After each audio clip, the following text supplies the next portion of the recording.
"I am here to speak to the Lord of the Wings," Kalik announced boldly. He looked up at the two giants that guarded the entrance to the castle of the Lord of the Wings. They were stumpy-looking fellows, but heroically muscular. Each one had a classic club studded with dragon fangs. Each one was dressed in furs made from a mammoth. Kalik chuckled nervously. "At least you have two eyes. A cyclops has only one." The giant with curly red hair bent low and sniffed the air above Kalik. He turned to his companion and nodded. "We could eat him." The giant smiled, and Kalik noticed then that he had tusk-like teeth hidden beneath his shaggy mustache. "We could dip him in chocolate and crunch him up real slow while he screams." "I know you would not do that," Kalik shouted up at him. Nevertheless, he began to back up nervously. Then, with leopard-like reflexes, he leaped sideways, just in time to avoid being crushed by the club as it came crashing down upon the drawbridge where he had been standing. "How did you know?" the giant shouted. "Not even I knew that." The giant's lower lip began to quiver. Big tears spilled from his eyes.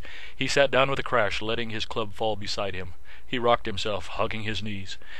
"Everyone knows stuff that I don't know," the giant bawled.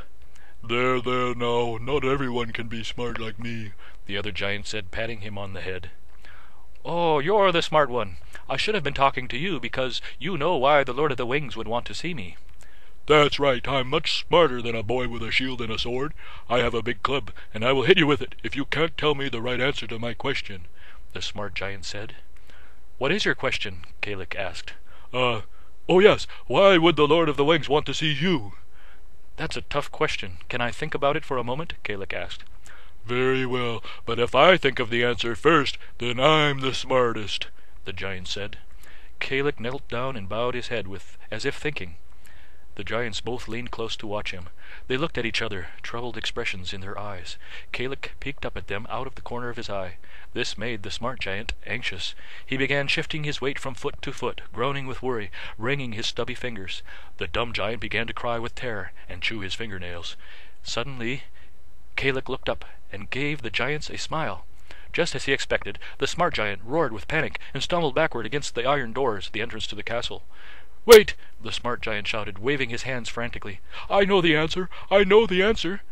"Really? What is it?" Kalik asked. "The Lord of the Wings wants you to... What?" "Catch a dragon for him!" the smart giant announced, then looked down at the stupid giant for reassurance, who held up his hands perplexed and mystified. So the smart giant looked down at Kalik again for approval, grinning, or rather grimacing sheepishly, and nodded hopefully. "Oh!" Kalik snapped his fingers and hung his head and shook it, as if disappointed. "You're right. You must be smarter than me for sure."